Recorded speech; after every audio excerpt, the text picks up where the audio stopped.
Treasurer's Office, Brian Nava, and we have,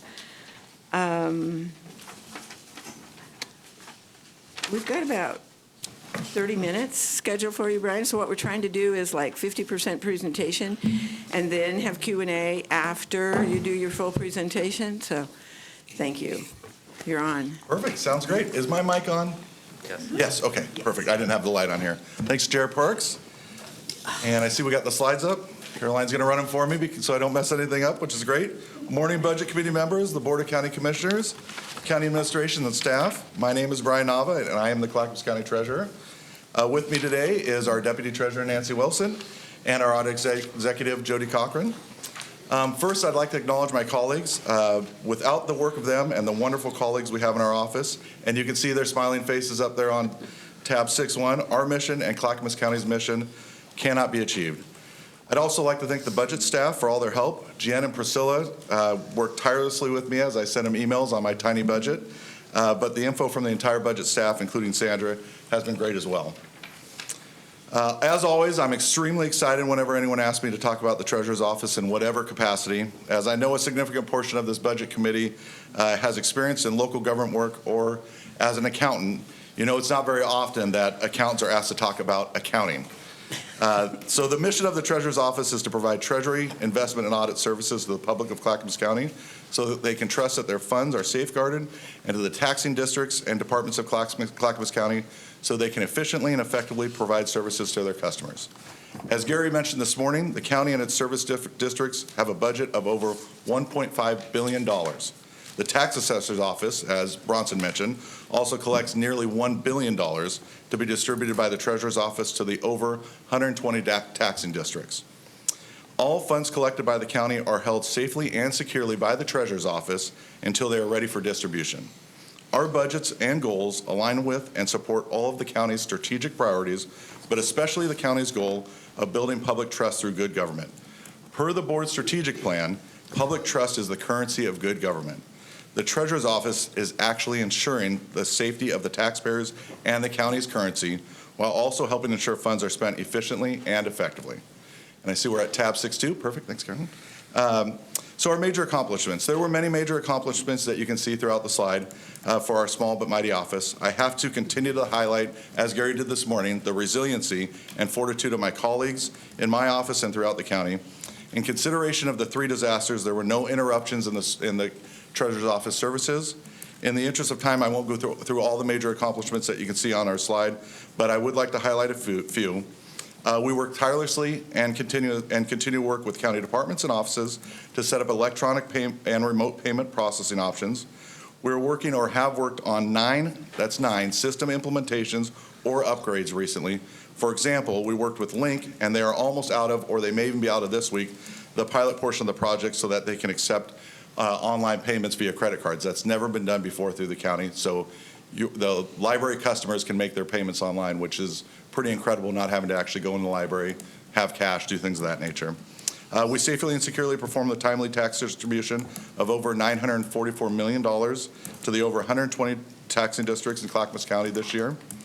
We continue to perform cash handling training to personnel throughout the county. We have now trained, so this is, when we submitted the slides, it hadn't been done. We've now trained over 100 county employees in the last year. And looking at Gary's budget message, there's 2,300 employees. We've trained 100 of them. And as you can imagine, a lot of them probably don't deal with cash on a daily basis. So we're getting a very high percentage of our cash handlers trained at the county, which is a goal that our office has had for quite some time. We caught and rejected fraudulent checks of over $170,000 from just July 2021 to April 2022. We've been working with the Sheriff's Office and our local authorities and OCPD to put these fraudsters at bed. We're getting closer and closer. If you get a Facebook ad that says you want to advertise in your car and they're going to pay you cash, they're not going to, so don't do that. That seems to be a popular one these days for whatever reason. We continue to work with our vendor on credit card optimization techniques, which reduce fees to our customers. And we recruited and filled a vacant internal audit oversight committee position. Special thanks to Chair Smith and Vice Chair, which was Commissioner Savas and now Commissioner Schrader, for your participation on the internal audit oversight committee. Your input and participation is invaluable to our internal audit function at the county. Internal audit also conducted a comprehensive countywide risk assessment and developed a county governance, risk management, and control process assessment as well. Tab 6.3, please. Thanks to the BCC and county administration, we started the hiring process for our senior internal auditor in the spring of 2021, and I'm happy to report Kathy Jung, who was a former intern here, was hired and started earlier this fiscal year. She is a great asset to our team. We received 8 reports of alleged fraud, waste, and abuse through the Good Government Hotline between July 21 to April 22. 6 investigations have been closed, including 1 investigation from 2021. 3 reports remain ongoing open investigations. We typically receive about 1 to 3 fraud, waste, or abuse reports to the hotline every month. And I'm happy to report, this was an old report that the Budget Committee and I think Commissioners requested, that all substantiated reports to the Good Government Hotline had an appropriate resolution that internal audit deemed to be appropriate. So we have different categories we put them in. If it's substantiated, meaning that the allegation was found to be true, we make sure the resolution, or we make a determination if the county performed appropriate resolution. And we have completed a number of audits in the past fiscal year, and those reports are all available on Internal Audit's public-facing website. We also have a number of audits and reviews in process, as outlined on the slide here. And I'm excited to report that we worked with H3S in their money management program to implement a new debit card program to assist their seniors and peoples with disabilities. This makes one of our most at-risk populations' lives easier. So instead of having to handle cash, checks, go to the bank, they get their Social Security checks in the mail, they actually get it loaded on a debit card, so they have instant access to it, and they don't have to go through the complications of having to go to a bank and figure something out, which for you and I would be a normal task. For a senior with a disability, it could be a much more difficult task. Slide 6.4. In general, the Treasurer's Office Treasury line of business is meeting or exceeding our Performance-Clackamas goals. We have highlighted just a few on this slide. It's important to keep in mind, as you'll probably see from a lot of the elected officials today, most of our functions are required by state statute, and we have little room for noncompliance. For example, we would not want the public's money to be adequately and legally collateralized only 75% of the time, or for our taxing districts to receive their timely tax distribution from my office only 90% of the time. We need to be 100% of the time compliant with these requirements. We pride ourselves on continually achieving the 100% compliance, even through all the natural disasters, the Great Resignation, et cetera. I am truly blessed to work with such a dedicated group of people. Slide 6.5. As expected, Jody and Kathy, and now Kathy, are doing fantastic. We are generally hitting every benchmark we've set in conjunction with still administrating the county's Good Government Hotline, providing consulting services, and attending the various committee meetings throughout the county. It's really incredible output and work that's being done from the internal audit line of business. Tab 6.6. So as I kind of mentioned, and you saw from our picture on tab 6.1, we are small but mighty. Our budget is approximately $1.4 million. My office is one of the smallest of the general funded budgets in the county. As I mentioned before, almost everything we do is mandated by the Oregon Constitution, Oregon Revised Statutes, and/or county code. Currently, we are generally meeting or exceeding all our Performance-Clackamas targets, and we're looking forward to working on updates with the Performance-Clackamas team in the near future, as we have also completed nearly all of our benchmark goals as well. Tab 6.7. So you'll see various breakdowns throughout this presentation of our budget. This particular breakdown highlights, for me anyways, that we did increase our budget by only 2% as provided by county administration, while still absorbing this 4.5% COLA increase. Tab 6.8. Approximately 72% of our revenue comes from the general fund, while 28% comes from charges for services. Approximately 80% of our costs are associated with personal service costs, while approximately 20% are for materials and services and allocated costs. 6.9. The most significant change from year to year in our office has generally been staffing. I think this budget committee would agree with me when I say the most important asset the county has is our people, which is why it is also our most expensive asset. We were approved to hire a senior internal auditor in the spring of 2021, but she did not start until fiscal year 2022. So if you see a little discrepancy in the 6 to 7 change there, it's just a timing issue in terms of when you got approved versus when you actually were able to hire. This accounts for some of our increases. We also had some incredible assistance from HR as a number of our positions went through the county's position classification questionnaire, or known as the PCQ process, which resulted in some of these positions being appropriately reclassified throughout the county. Next slide. So I've talked about this a little bit throughout the presentation, but I wanted to take another second to send a huge shout out to my colleagues. The 3 disasters definitely had a huge impact on our office, the county, my friends, your friends, and family and more. I've been a volunteer firefighter since 2009. I've witnessed some of this devastation firsthand from these disasters, but the resiliency and ability for my colleagues in the Treasurer's Office to put in the extra hours to work on the implementation and upgrades of the various softwares throughout our office and the county while still maintaining our daily operations has been incredible. Let's face it, guys, you don't do that when this is just a job. You do that because you care about each other and you care about the well-being of the county. And my office, my staff, really stepped up.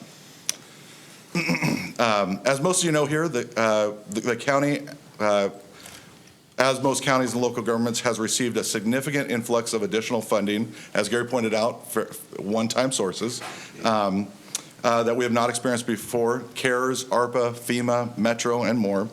Myself or colleagues in our office sit on just about every committee that discusses the administration and distribution of these funds. This has resulted in a significant increase in staff time to ensure money is safe, but also liquid for use when needed, and the Treasurer's Office has requested no additional resources to manage this influx of cash. I did also want to highlight and thank the CCSO for their assistance with our armored car deposit.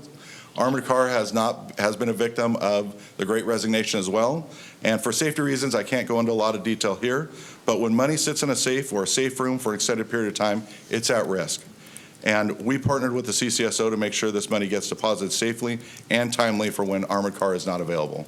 And that was a big risk, especially during different times throughout the county's history. So slide 611, sorry. I just want to thank you again for your time today. We welcome any questions you may have, and more than anything else, I look forward to grabbing a cup of coffee with everyone in person soon. Thank you so much. Great presentation. Thank you, Brian. Commissioner Savas. Yeah, thank you, Treasurer Nava, for all your great work, your stewardship. Really appreciate all the great work your department's doing.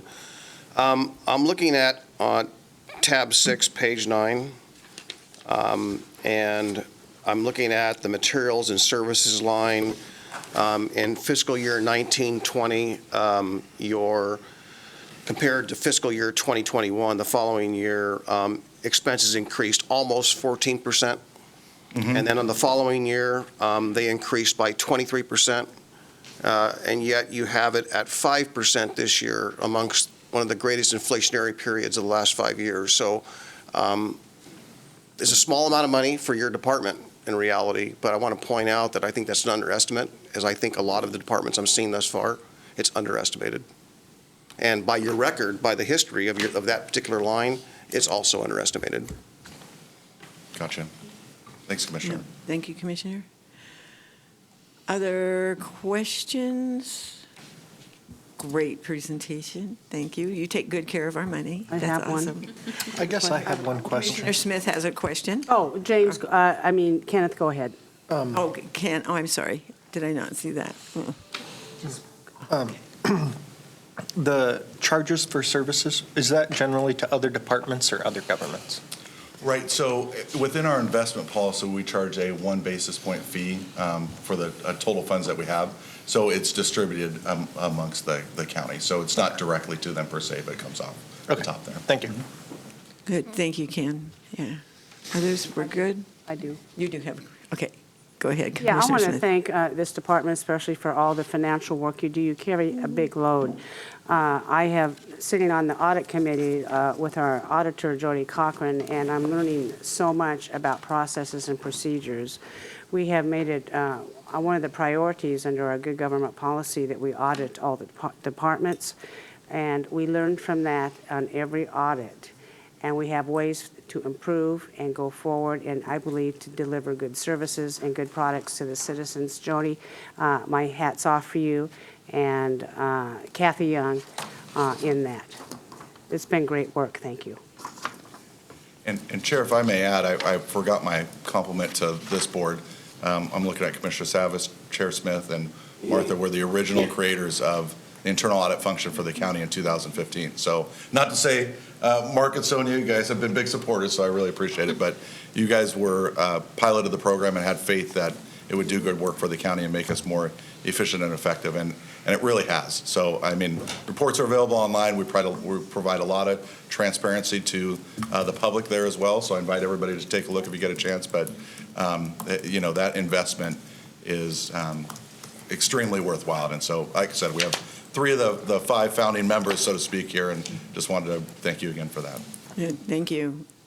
Commissioner Savas? I have one question I never really thought to ask. See, I kept talking. I should have stopped. I should have wrapped it. Yeah, Brian. You should have ran. Gary's shaking his head too. He knows. No, I'm just kidding. Yes. So is there, maybe this is more for Jody, I don't know, but is there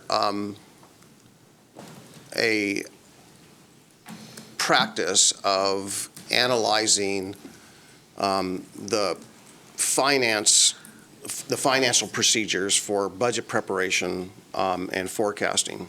Sure, under administration. It's a very good question, Commissioner. Thank you very much. And right now, based on the resources. Could you speak a little closer to the microphone, Absolutely. please? Thank you so much. There you go. Thank you for the question.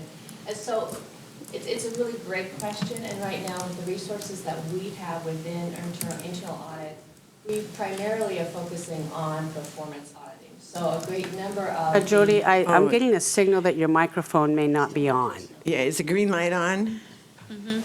Maybe you and Brian could switch mics for a minute. No, it works. She just. I just need to be Sorry for the close. I need to get interruption. right in there. Yeah, thank you so much. I appreciate it. So the question was regarding finance and financial auditing, and in particular focusing on budgeting, if I understand the question. And Commissioner Seven. And forecasting, absolutely. So those are all items that are within that umbrella of county internal audit. So we have a very broad umbrella of anything that is governance, risk management, or control activities that the county is involved with, right? So those are opportunities for us to put some of our resources towards them. Right now, if you took a look at the audits that we have on our audit plan for this coming year, primarily those are very performance audit based, and the budgeting process is not included in those at this point in time. Those type of topics do come up within our annual risk assessment process, however, and so recognizing those processes, recognizing what controls we have in place, how effectively they're working, all is part of that assessment of the many risks that the county is facing in all of our departments and in our different districts. So long answer to say is among the things that we have in our opportunities that are approaching us or are facing us, but not something that we have done in the past, something we may do in the future. Great. I just want to acknowledge that, thank you for that. I just want to acknowledge, and the reason I raised that, great work by finance. We have done over the last 5, 6, 7 years, considerable amount of work. But it was 2016 that I had pointed out some concerns and red flags I saw in the forecasting and the budgeting, and it just didn't make sense. And that was dismissed. 2017, it was dismissed. 2018, it was realized that it was real, that those red flags were real. And I see some challenges in here. I'm not saying it's about the skills or the competencies. It's about what's not included in this budget. It's not calculated. That bothers me. Those are the red flags I see. I shouldn't be a reflection on anyone. I don't mean it that way, but I do want to make it very clear. I see red flags that right now just don't pencil. And we're supposed to be budgeting right now. Thank you. All right, thank you. We have another comment by Commissioner Schrader. Yeah, hey, Brian, I just want to thank you because I think you're one of the most highly functioning departments that we have. And it's a pleasure to work with all of you. So relevant to this question on finance procedures for budget preparation, wouldn't that come over? I mean, you have a cycle of auditing every department. So wouldn't that fall under the umbrella of administration and a review with you folks of how we do our budgeting process? Right. And when is that scheduled? It's a good point. So every year, the annual risk assessment is being performed, and every commissioner is interviewed as part of that process, along with a number of department directors and administrative staff as well. James Road probably was interviewed in one of those, I think, in one of the beginning ones, if I remember correctly. So every year we're evaluating where the highest risks are throughout the county, and the potential could be under county administration or finance. It could be, we did a financial condition report specific to the Clackamas County Sheriff's Office. So it really depends on the scope and how that's taken into account. But definitely, if any of the commissioners or budget committee for that matter have an interest in learning more about that annual risk assessment process, and I'm now passing the buck, right? Feel free to grab a cup of coffee with Jody, because it's robust. It follows the Institute of Internal Auditor standards, so it's not something that we made up. Actually, we all follow the same process throughout Oregon for sure. We know a lot. We work with a lot of our colleagues there. So it's a long-winded way of responding to your question. That yes, Martha, you're hitting it on the head. That it would come up in that And vein. I just want to make one comment. From my perspective, and I don't pretend to be a finance guru as you folks or other folks here. I did get an A in economics, though, but that was pretty fun. I don't know why I mentioned that. I just did.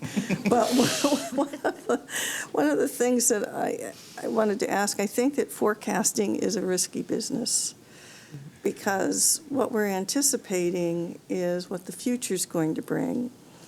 And when you have the kind of turbulence and change and reactions to disasters and things like pandemics, wildfires, ice storms, monkeypox. Right. Now, the asteroid hasn't hit yet. So how do you manage this kind of forecasting, given the large scope of uncertainties that we're dealing with, and also the fact that, comparatively speaking, we're a medium-sized organization when it comes to counties? So how do you, is there some way you can factor in the future in a way that can really maybe not give you a red, Right. to me, it's always a red flag, because basically it's uncertainty that we're dealing with, and we can only do our best to anticipate. And some of this is totally unanticipated. Yeah. So I don't know if you. And I think you're really talking about even beyond the scope of the internal audit function, and even to some extent the treasurer's office. I mean, I'm on the Oregon Association of County Treasurers and Finance Officers. I sit on the Oregon Short-Term Fund Board, Oregon Municipal Debt Advisory Board, and that's the Yeah. billion-dollar question. And if you even look at, I don't know if it's the latest, but it was in March, the Oregon Economic Development Forecast. Yep. You can even see that one has like 4 different scenarios. It has and the guy there is the most entertaining guy to listen talk about economics if you get a chance. But it has Buster Boom scenarios. It has, Martha, the asteroid scenario of just a big old boom there. I mean, but it's all on these factors of uncertainty. And at this point in time in our lives, between another variant. Again, I've just read the monkeypox thing as well. I'm kind of, I thought it was actually a joke when I first read it. I go, oh, this is. No, don't think this the is real. joke. It's Sounds like it serious should too. be. But, Yeah. yeah. And so it's quite. There's a lot of people making a lot of money trying to make those estimates too. And Treasurer and Nancy's our Chief Investment Officer. Do you have any thoughts on that as well? Yeah, so basically, I've been managing the investment portfolio since 2003. So we all know when 9/11 happened, what that brought to our economy. And so when we do our investing, it's structured by state. The state structures and allows only certain types of investments, but we work with investment brokers that know us, know our investment policy, and so they're providing us with economic data all the time. So we have a lot of help from a lot of very professional people, and there's investment strategies to keep investing and stay ahead of, like, for instance, right now, we're in a rising rate environment because the Fed is trying to, Slow down. control the, so the Fed is raising rates, which is causing rates to go up. But if you buy certain types of investments, the market's so volatile, they're just going to pull them back. So you look for investments that have a longer lockout so you can keep earning that yield. And so there's a lot of strategies that we learn just from experience in dealing with our investment brokers and by our investment policy, which is very structured in how I do what I do. So. Very conservative, too, I suspect. Can I have a quick addition? I just want to say, you're governed by Oregon revised statutes. Yes. On what kind of investing that you can do. So within that confines, you use that and your discernment over the type of strategies. Right. Thank you. Administrator Schmidt had a question or a comment, I believe. Yes, thank you. And also, Board of Commissioners, you formally approve an annual investment strategy that the treasurer comes up with, so you also see that every year. I always appreciate feedback, Commissioners, especially as what I'm hearing on the county's budget forecast. The treasurer does the investments, not the forecast. That's the finance department. I'm your budget officer. I always welcome your feedback, but I want to say with great respect, I have full faith and trust in the finance staff here at Clackamas County and our budget staff. They've worked their tails off to present to you accurate information. I welcome feedback, criticisms as well, but I want to make it clear, staff has done a fantastic job on doing this work. Any criticism should be directed to me, not to staff. I know no staff's names are mentioned, but that's what I'm hearing, Commissioners, and it's a bit deflating. I have to say that. With that, I'll look into how we can do forecast even better or differently in future years. Our team's always looking at that, but I have to say that, Commissioners. Committee members, because I'm feeling it right now. Yeah. What I want to mention, Gary, is that my intent was largely to, not to be critical, but to let people know that when we talk about forecasting, it is not an easy thing, and we're basing it on underlying assumptions that may or may not hold or be true, and that we can only do so much. So from my perspective, it's actually saying to the staff, you've done an exemplary job in totally uncertain, unprecedented times. And my point is, at some point, this will calm down. And as we move forward and we manage this budget sustainably, then I believe that we can do it, and we can do it well. So that's kind of my point that I'm trying to make in terms of finance and money management, that this budget, I believe, is going to end up to be a sound budget that will move us forward into an uncertain future in a way where the stability and the sustainability of this county will be well served. Thank you. Thank you. Thank you. Thank you. Seeing no other questions or comments, Brian and others, thank you very much for being with us today. And ladies and gentlemen, we will now take a short break.